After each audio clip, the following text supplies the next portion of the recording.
ನಮಸ್ತೆ ವೀಕ್ಷಕರೇ, ದೇವಕ್ಕಿ ಮಂಗಳೂರು ಕಿಚನಿಗೆ ಸ್ವಾಗತ. ಇವತ್ತು ನಾನು ಪಪ್ಪಾಯ ಮಿಲ್ಕ್ ಶೇಕ್ ಹೇಗೆ ಮಾಡೋದಂತ ಹೇಳಿಕೊಡ್ತೀನಿ. ಫಸ್ಟಿಗೆ ಪಪ್ಪಾಯ ಕಟ್ ಮಾಡಿಕೊಂಡು ಆಮೇಲೆ ಮಿಕ್ಸಿ ಜಾರಿಗೆ ಹಾಕಿ ಗ್ರೈಂಡ್ ಮಾಡ್ತಾ ಇದ್ದೀನಿ.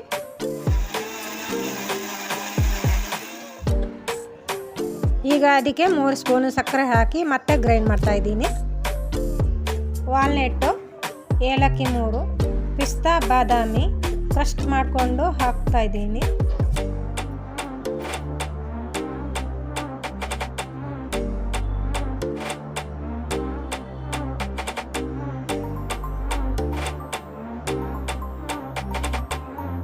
ಈಗ ಅದನ್ನು ಚೆನ್ನಾಗಿ ಮಿಕ್ಸ್ ಮಾಡಿ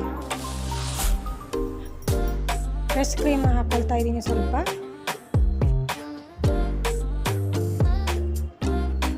ಆಮೇಲೆ ಮಿಕ್ಸ್ ಮಾಡ್ಕೊಳ್ಳಿ ಚೆನ್ನಾಗಿ.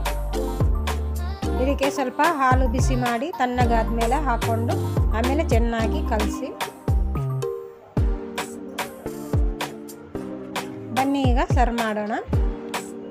ನೋಡಿದ್ರಲ್ಲ ವೀಕ್ಷಕರೇ, ಎಷ್ಟು ಸುಲಭವಾಗಿ ಪಪ್ಪಾಯ ಮಿಲ್ಕ್ ಶೇಕ್ ಮಾಡೋದು ಅಂತ.